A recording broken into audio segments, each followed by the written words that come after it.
राधे राधे प्रिय भक्तजनों, आपका स्वागत है आपके अपने YouTube channel magical world of Achyut पर। आज हम इस वीडियो में सुदर्शन चक्र की परीक्षा के बारे में सुनेंगे।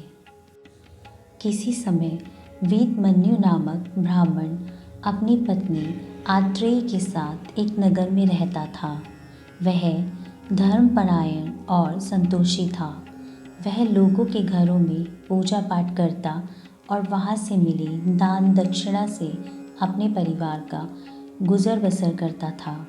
कुछ समय बाद उसके घर में एक पुत्र ने जन्म लिया। पुत्र के आने से खर्चा अधिक हो गया। गरीबी के कारण दूध कहाँ से आए? आत्रेयी चावल की धोवन को दूध के रूप में बच्चे को पिला देती। जब बच्चा थोड़ा समझदार हुआ तो वह भी पिता के साथ पूजा पाठ कराने जाने लगा। एक दिन किसी यजमान ने हवन कराने के बाद गाय का दूध पीने को दिया। बेटे ने पहली बार गाय का दूध चखा। उसे दूध बहुत ही स्वादिष्ट लगा। अब बेटा प्रतिदिन माँ से गाय का दूध मांगने लगा। माँ उसे चावल का धोवन दे देती, लेकिन वह कहता, माँ तुम मुझे नकली दूध देती हो, मैं ये नहीं पीऊँगा, अब से मैं गाय का ही दूध पीऊँगा। रोज़ रोज़ की ज़िद से आखिर आत्रेयी को गुस्सा आ गया। वह बोली, बेटा गाय का दूध पीने के लिए घर में गाय होनी चाहिए, गाय खरीदने के लिए धन चाहिए, वह हमारे पास है नहीं। यदि तुम्हें धन वैभव चाहिए तो भगवान विरूपाक्ष की आराधना करो। माँ, भगवान विरूपाक्ष कौन है? बेटे ने पूछा। भगवान शिव को ही विरूपाक्ष भी कहते हैं, आत्रेयी ने उत्तर दिया। माँ, भगवान शिव का नाम विरूपाक्ष कैसे पड़ा? बेटे ने पूछा। बेटा, प्राचीन काल में श्री दामा नामक एक असुर था। उसने तप करके ब्रह्मा जी को प्रसन्न कर लिया। ब्रह्मा जी ने उसे कई अमोघ अस्त्र शस्त्र प्रदान किए। शस्त्र प्राप्त कर वह घमंडी हो गया। वह उन शस्त्रों से निर्दोष लोगों का वध करने लगा। तीनों लोकों में त्राही त्राही मच गई। यह खबर भगवान विष्णु तक पहुंची। वह जानते थे कि श्रीदामा को ब्रह्मा जी ने अमोघ अस्त्र शस्त्र दे डाले हैं। वह सोचने लगे, यदि श्रीदामा यहाँ पहुँच गया तो वह मुझे भी हरा देगा। यह सोच वह चिंतित हुए। उन्हें भगवान शिव की याद आई। वह हिमालय पर्वत पर गए। वह बृहंगुतुंग नामक जगह पर बैठकर तपस्या में लीन हो गए। भगवान शंकर उनकी तपस्या से विचलित हो गए। भगवान शंकर विष्णु जी के पास पहुँचे। बोले, भगवान आंखें खोलो, आपको तप करने की क्या आवश्यकता पड़ गई? विष्णु जी ने आंखें खोली। भगवान शिव को सामने खड़ा पाया। उन्हें प्रणाम कर विष्णु जी बोले, भगवान श्रीदामा नामक असुर ने बहुत उधम मचा कर रखा है। वह ब्रह्मा जी से अमोघ शस्त्र प्राप्त कर तीनों लोगों को सता रहा है।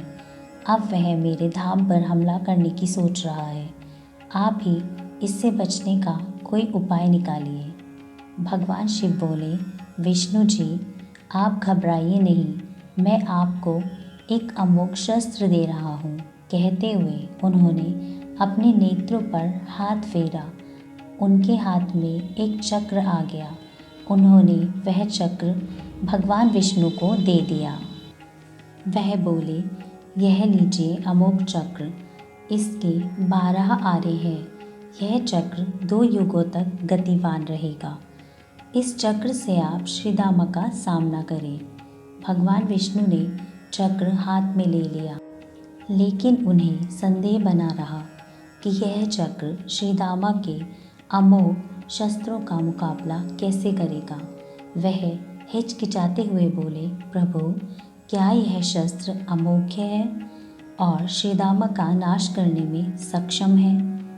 शिवजी बोले, भगवान यदि आपको चक्र की शक्ति पर कोई भी संदेह है तो आप इसकी परीक्षा ले सकते हैं।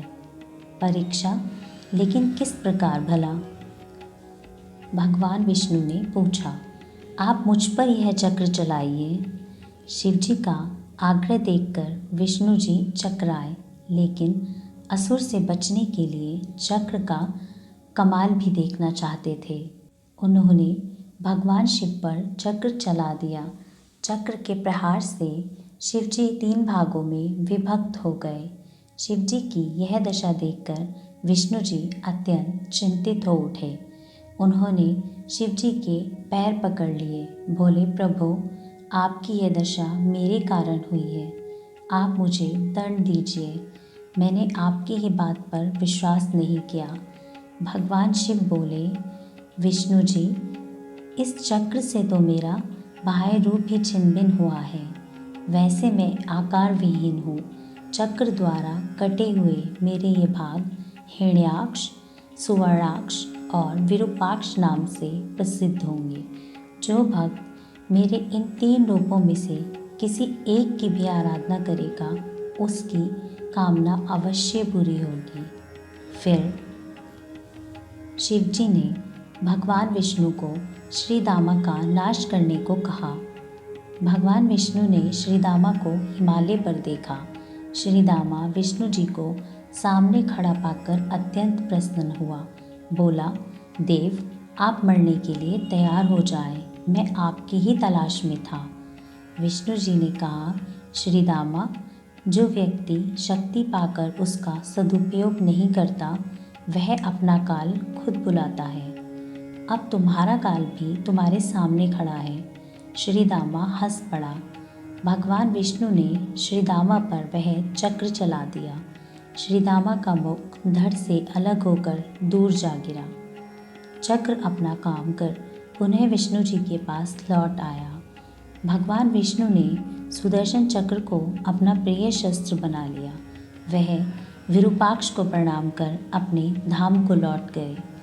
आत्रेयी से भगवान शिव के विरूपाक्ष की महिमा सुनकर बालक प्रसन्न हो गया। वह नित्य भगवान शिव के इस रूप की पूजा करने लगा। शिव जी ने उसे धन धान्य से परिपूर्ण कर दिया। हर हर महादेव।